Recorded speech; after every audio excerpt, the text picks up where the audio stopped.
Hey folks, and welcome back to another review and thoughts on. This time, checking out Children of the Corn, 1984. Stars Linda Hamilton, Peter Horton. um, it's based off a short story by Stephen King of the same name, and set in the town of Gatlin, Nebraska. Tells the film tells the story of a evil entity referenced or referred to as he who walks behind the rose of corn, which entices the town's children to ritually murder all adults, and also a couple driving across the country to ensure a successful corn harvest. Yeah. So, brief history on my involvement of this series. I don't know which one I saw as a kid. I'm guessing it was a 90s one because I don't remember this film, or I haven't seen any of the other ones. I think I saw one with Eva Mendes. I believe she was in one of them, and her character dies, which sucked. There's so many of these movies. There's a remake, and then there's a prequel, which, oh, it premiered on Sci-Fi Channel, which was the remake, I guess. And another remake is confirmed in 2020. Then it was filmed during the COVID pandemic. But then it's also reported that the new film is not a remake, but instead served as a prequel to the 1984 film. So yeah, there's so many of these films. There's, what, Children of the Corn Genesis, Children of the Corn 666, among others. But this first one, I like I'll say this, I'm not one to, like, gush over music. I actually like the music. I thought it was pretty haunting in scenes when it's used. It has, like, an opera vibe to it, and then it has, like, haunting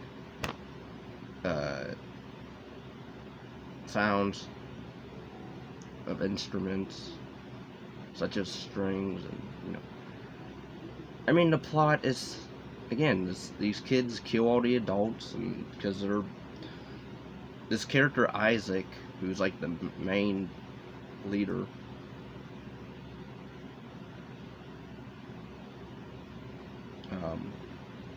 and then you have Malachi, who's like his second in command guy, which I wonder, they go by the fact that, okay, so Isaac is 12, so, and he's like, he speaks through me. He who walks whatever through the rose, he speaks through me and only through me, and pretty much, I'm wondering, because there's a point in this movie where there's a guy, or a teenager, who, I guess his birthday's coming up, or is today, or whatever that day, and pretty much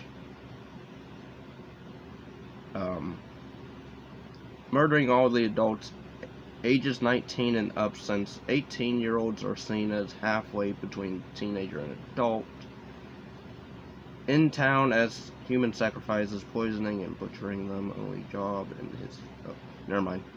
So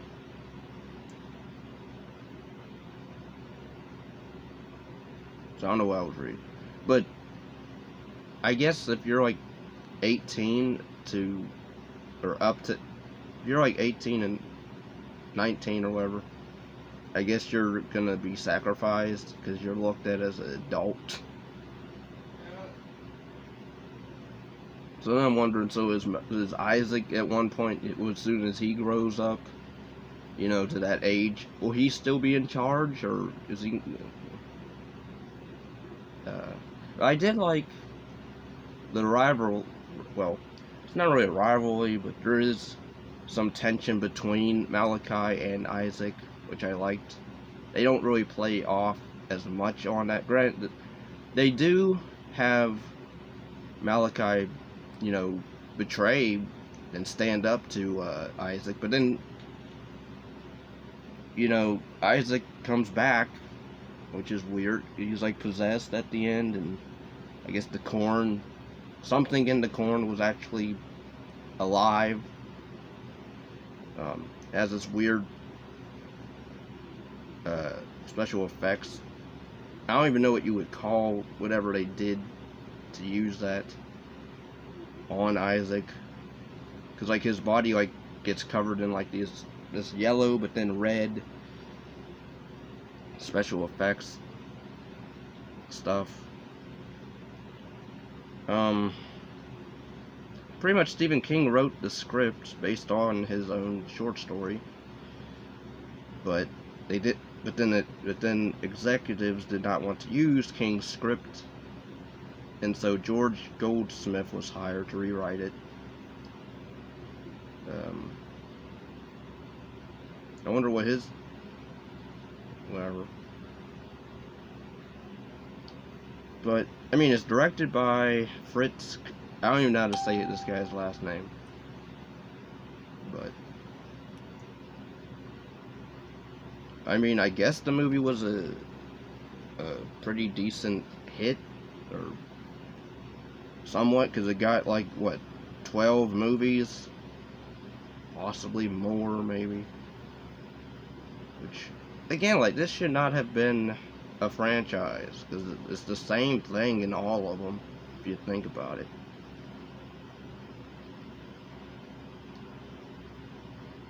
So, but yeah, I'm about to watch the second one, which is The Final Sacrifice, which, even the ending to this is kind of odd.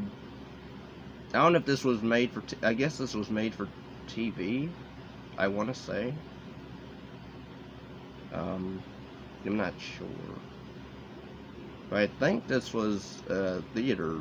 No, well, I'm not even sure.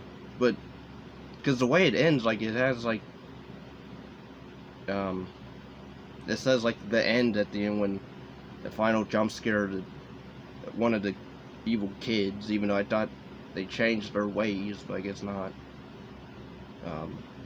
But, like, the two, Linda Hamilton's character and her husband, which I didn't mind their characters, actually liked their characters. Wasn't really there wasn't much, that made me angry about them. I liked their dynamic. You have two other kids that were pretty much the good kids. Although I felt so bad for this one kid that was like, because he wanted to leave at the very beginning. And like, I love how the two good kids, they're like telling him, because he wants them to tell him if anybody's around so he can sneak out into the cornfield. And I swear, it was so funny how they like yell, "Okay, it's clear, nobody's watching, go ahead," or whatever they said. I'm like, wow, you just outed this kid. It's like, you were trying to be stealthy, it's not. But then that kid gets killed. Which you don't really know, you didn't even know much about him. Which kind of sucked.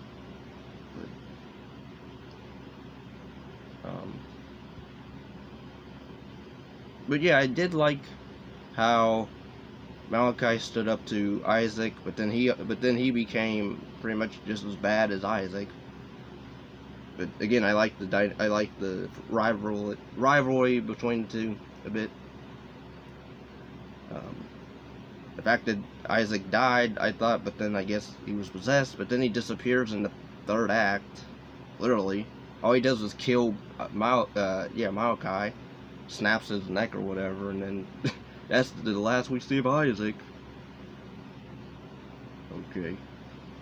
But then Linda Hamilton's character and her husband and the two good kids, they survive, and as they're walking, you get the credits, and you get the end and then credits, and I'm like, very weird way of ending, because it's very abrupt, after a jump scare, or failed one at that, which this movie has some of, I don't like. At least not downbeat, because I'm pretty sure the rest of these movies are pretty downbeat. So, yeah. Do I recommend it? It wasn't really my cup of tea. I don't mind the film, I wouldn't watch it again, but, you know, it's not a bad film.